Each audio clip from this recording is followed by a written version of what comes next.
উল্টোপুর নামের একটা গ্রাম ছিল, যেখানে সমস্ত জিনিস উল্টো ছিল। বাড়ি উল্টো, আর তার ওপরে লোকেদের কাজ করার ঢংও উল্টো। তারপর একদিন এই খবর শিমলাপুর গ্রামের হরিশ জানতে পেরে যায়, আর সে নিজেই নিজের চোখে এই গ্রামটা দেখার জন্য চলে আসে। এটা দেখে সে বলে ওঠে, আরে এ আবার কি? এখানে তো যেমনটা আমি শুনেছিলাম সেরকমই সবকিছু উল্টো দেখছি। বাড়ি থেকে শুরু করে কুয়ো সবকিছু উল্টো, কিন্তু এইসব কি করে সম্ভব হতে পারে? হরিশ গ্রামে চলে যায়, আর সে একটা লোকের সাথে দেখা করে যে নিজের সাইকেল উল্টো চালাচ্ছিল। আর হরিশ তাকে জিজ্ঞাসা করে, শুনুন, আপনি কি আমাকে এটা বলতে পারেন যেখানে সবকিছু উল্টো কেন, আর আপনি এই সাইকেলটা উল্টো করে কেন চালাচ্ছেন?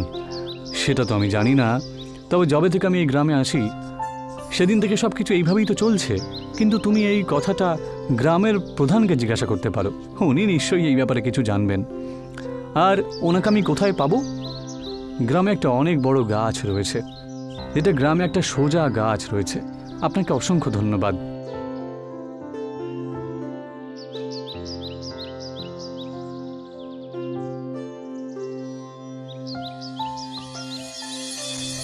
ওখান থেকে হরিশ সেই গাছের কাছে পৌঁছে যায় যেখানে গ্রামের প্রধান দাঁড়িয়েছিলেন। হরিশ ওনার কাছে গিয়ে ওনাকে জিজ্ঞাসা করে, আচ্ছা, আপনি আমাকে বলতে পারবেন যে এখানে ঘর, কুয়ো, বাড়ি, গাছ সব উল্টো কেন রয়েছে, আর শুধুমাত্র এই একটা গাছই কেন সোজা? বাবা, তোমার কোথায় বাড়ি, আর তুমি এটা কেন জানতে চাও? আমি শিমলাপুর গ্রামে থাকি। আমি তো শুনেছিলাম যে এখানে সব কিছুই উল্টো, তাই দেখার জন্য আমি নিজেই চলে এলাম। আর এখন যখন আমি সব কিছুকে নিজের চোখে দেখছি উল্টো, তাই শুধু আমি জানতে চাই যে এখানে সব কিছু এরকম উল্টো কেন। তারপর আমি গ্রামে গিয়ে সমস্ত কথা লিখে গ্রামে বিলি করে দেব। দেখো বাবা, আমি পুরোপুরি তো ঠিক করে জানি না, তবে আমি এটুকু জানি যে একবার একজন ঋষি ছিলেন যিনি এই গ্রামের এই বড় সোজা গাছটার তলায় বসে বসে ধ্যান করতেন সব সময়। আর কোনো কারণে উনি এই গ্রামটাকে অভিশাপ দিয়ে দেন, আর সেই কারণেই এই গ্রামের সব কিছুই এরকমভাবে উল্টো হয়ে গেছে, বুঝলে? কিন্তু উনি অভিশাপ কেন দিয়েছিলেন, আর ওই অভিশাপ থেকে কি করে মুক্ত করা যায় গ্রামটাকে, সেটা তো বাবা আমি নিজেও জানি না। তবে তুমি যদি জানতে চাও তাহলে গ্রামের পুস্তকালয়ে গিয়ে একটু খোঁজখবর নিতে পারো, হয়তো তুমি ওখানে কিছু পেতে পারো। আপনাকে অসংখ্য ধন্যবাদ।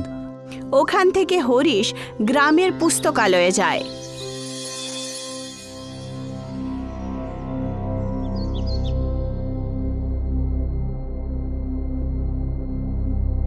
যেখানে অনেকগুলো বইয়ের লেখা উল্টো ছিল।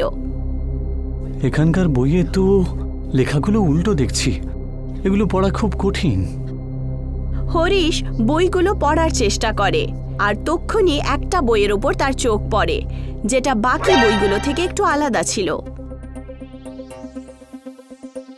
হরিশ সেই বইটা তুলে যেইমাত্র খোলে তখন সে দেখতে পায়, আরে এই বইটাতে তো সবকিছু সোজা সোজাই লেখা আছে।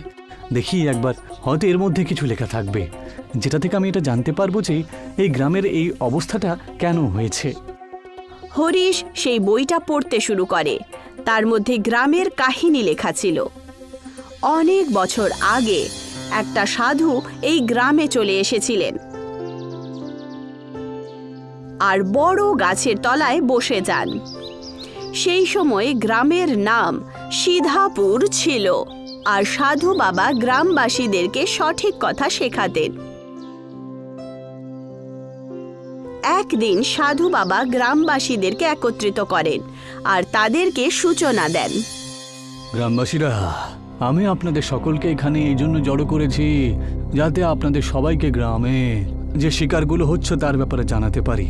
আপনারা যে নিরীহ প্রাণীদের শিকার করে চলেছেন সেটাকে আপনারা ছেড়ে দিন, না হলে এর ফল কিন্তু সমস্ত গ্রামবাসীদের ভোগ করতে হবে। এই কথাটা শুনে কিছু লোক একে অপরকে বলে, এই সন্ত এসেছেন এখানে কদিন হলো আর আমাদের ওপর রাজত্ব করতে চাইছে বেটা। তুমি একদম ঠিক কথা বলেছ, আমরা আমাদের শিকারের কাজ করতেই থাকবো। চলো আমাদের শিকারের জালটাকে গ্রামের জঙ্গলে ছড়িয়ে দিই, চলো তো। গ্রামবাসীরা সাধুর কথা শোনেই না, আর তারপর আবার শিকারের অনেকগুলো জাল জঙ্গলে বিছিয়ে দেয়। তারপর একদিন সাধু জঙ্গলের রাস্তা দিয়ে যাচ্ছিলেন। এই গ্রামের লোকজন শিকার প্রয়োজনের থেকে বেশি করছে, আর এরা সবাই নিজেদের শখের জন্য করছে। কোনো কারণ ছাড়াই নিরীহ প্রাণীদের মারা খুবই অন্যায়। যেই মাত্র উনি এই শব্দটা বলেন, সেই মাত্র একটা দড়ি ওনার পায়ে লেগে যায় আর টেনে সাধু বাবাকে গাছের ওপরে উল্টো ঝুলিয়ে দেয়। মনে হচ্ছে বলো শিকার পেয়েছি আমরা। হ্যাঁ হ্যাঁ, চলো গিয়ে দেখেছি, চলো। যেই মাত্র ওরা সাধু বাবাকে উল্টো ঝুলে থাকতে দেখেন, ওরা ভয় পেয়ে যান আর তাড়াতাড়ি ওনাকে নিচে নামিয়ে দেন। তারপর ক্ষমা চাইতে শুরু করে আর সাধু বাবা বিনা কিছু শুনে সেই গাছের তলায় চলে আসেন আর ধ্যানমগ্ন হন। আর তাড়াতাড়ি সমস্ত গ্রামে এই কথাটা ছড়িয়ে পড়ে। সমস্ত গ্রামবাসীরা সাধু বাবার সাথে দেখা করতে আসেন। আমাদের ক্ষমা করে দিন, যেটা আমরা করেছি তার জন্য। সাধু বাবা ধ্যান থেকে নিজের চোখ খোলেন। তখন ওনার চোখ রাগের চোটে লাল হয়ে গেছিল। আর তারপর উনি গ্রামবাসীদের বলেন, আমি তোমাদেরকে আগেই বলেছিলাম, কিন্তু আজকে আমার সাথে যা হয়েছে আমি সেটা বলতে পারি না। যেইভাবে আমি উল্টে ছিলাম আর আমি সব কিছু উল্টো দেখতে পেয়েছি, সেই রকমই তোমরাও এই গ্রামকে অভিশাপ দিলাম যে এই পুরো গ্রাম একেবারে উল্টো হয়ে যাবে। আর এই গ্রামের নাম আজ থেকেই সিধাপুর থেকে উল্টোপুর হয়ে যাবে। গ্রামবাসীরা এটা শুনে ওনার কাছে ক্ষমা চান আর কথা দেন যে ওরা কখনো এরপর স্বীকার করবেন না। এটা দেখে সাধু বাবা ওনার উপরে দয়া করেন আর উনি ওদেরকে বলেন, একদিন আসবে যেদিন একদিন সৎ মানুষ যে তোমাদের পরিস্থিতির ওপর দেখে মায়া হবে আর তোমাদের উপকার করার চেষ্টা করবে। শুধু আমাদের মতন ভালো সাধুকে নিজের হাতে রান্না করে খাবার খাওয়াতে হবে, কিন্তু খাবারের সামগ্রী গ্রামের সকলের বাড়ি থেকে যেন আসা হয়, ব্যাস। তখন থেকে আজ পর্যন্ত সমস্ত জিনিস উল্টো, ব্যাস সেই গাছটাকে ছেড়ে যেখানে সাধু বাবা বসতেন। এই বইটা যেটা সাধু বাবা নিজেই লিখেছিলেন, এই বইটা পড়ার পর হরিশ প্রধানের কাছে গিয়ে ওনাকে সমস্ত কথা বলেন আর বলে, যদি এই অভিশাপ মুক্ত করতে চান তাহলে সমস্ত গ্রামের বাড়ি থেকে খাবারের সামগ্রী আনতে হবে। কিন্তু এটা তুমি ঠিক কথাই বলেছ। আমি আজকে গ্রামের সকলকে জড়ো করছি আর ওদেরকে সব কথা খুলে বলি। কিন্তু ওই ব্যক্তিটা কে বলো তো, যে আমাদের উপকার করতে চায়? প্রধানমশাই, সে অন্য কেউ নয়, বরং আমি। যবে থেকে আমি এসেছি আপনাদের এই অবস্থা দেখে আমার খুব খারাপ লাগছে। এখন তো শুধু আপনাদেরকে সাহায্য করতে চাই, সেটার জন্যে আর কি। তখনই ওই বইটা আমি খুঁজে পাই। খুব অসংখ্য ধন্যবাদ বাবা তোমাকে। প্রধান সমস্ত গ্রামবাসীদেরকে জমা করে আর সমস্ত কথা বিস্তারিতভাবে বলে। আর তারপর গ্রামবাসীরা বলে ওঠে, আমরা সমস্ত জিনিস করার জন্য রাজি আছি। আমাদের অভিশাপ থেকে মুক্ত হতে চাই। হরিশ, তুমি শুধু খাবারটা করো, আমরা সমস্ত গ্রামবাসীরা গ্রামের সমস্ত বাড়ি থেকে জিনিস এনে দেবো, ঠিক আছে? আচ্ছা ঠিক আছে, তাহলে আমরা 100 সাধুর জন্য রান্না তৈরি করব, ঠিক আছে? আর এই গ্রামের উল্টো হওয়ার অভিশাপ থেকে মুক্ত করে দেব। গ্রামের প্রত্যেক বাড়ি থেকে কিছু না কিছু জিনিস আসে আর সব কিছু জমা করে হরিশ সাধু বাবাদের জন্য খাবার বানায়। পরের দিন গ্রামবাসীরা 100 সাধুকে ডেকে পাঠান ভোজনের জন্য। খাবার খাওয়ার পর ওদের মধ্যে থেকে একজন সাধু প্রধানকে জিজ্ঞাসা করেন, কি হয়েছে প্রধান? হঠাৎ করে আমরা সবাই একসাথে এই ভোজ কিসের জন্য? অনেক বছর আগে একজন সাধু বাবা এই গ্রামকে অভিশাপ দিয়েছিল যে এই গ্রামের সমস্ত জিনিস উল্টো হয়ে যাবে, সে বাড়ি হোক বা গাছ বা কোনো কুয়ো। আর উনি বলেছিলেন যে এই সব কিছু ঠিক তখনই হবে যখন কোনো সৎ মানুষ আমাদের এই দশাকে দেখে আমাদের উপর মায়া করবে আর 100 জন সাধুকে নিজের হাতে তৈরি করিয়ে খাবার রান্না করে খাওয়াবে। আর সেই খাবারের জিনিসপত্র গ্রামের সকলের বাড়ি থেকে আসা হয় যেন। সাধু হরিশকে নিজের কাছে ডাকেন। হরিশ বাবা, তুমি এই গ্রামের জন্য যা করেছো তা দেখে আমরা সবাই খুবই প্রসন্ন হয়েছি।